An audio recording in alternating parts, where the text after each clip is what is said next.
A reta final desse festival, de primeiro dia de festival de Areia Grande, ali na Santiago. E para terminar o festival foi Indira, ele que canta música Rebondica e também essa nova música. Indira, tudo bom? Tudo bom, obrigada. A Mori que foi a tua ali para a primeira vez e também ficha esse palco. Foi muito gratificante e, sinceramente, foi um sonho realizado.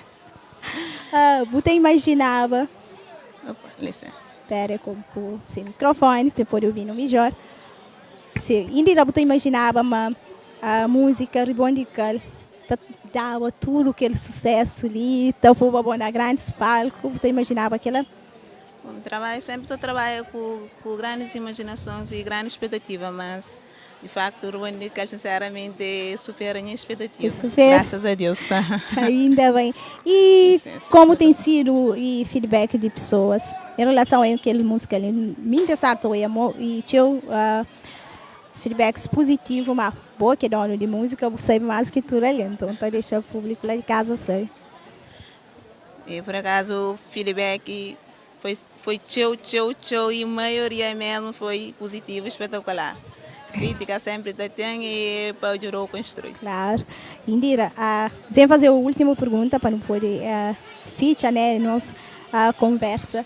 Indira, tudo vez que o atua é um palco onde tem areia ou terra, está acontecendo mesmo com isso? Tudo vez mesmo.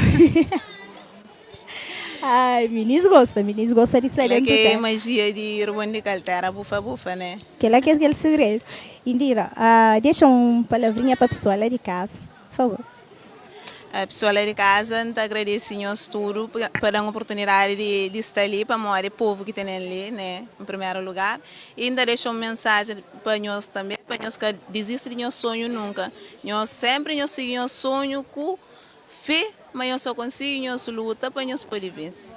Pois é, tudo é com a base de fé e também teu esforço, luta, foco. Indira, muito obrigada por estar ali conosco, por proporcionar esse tema mágico, fantástico ali, né?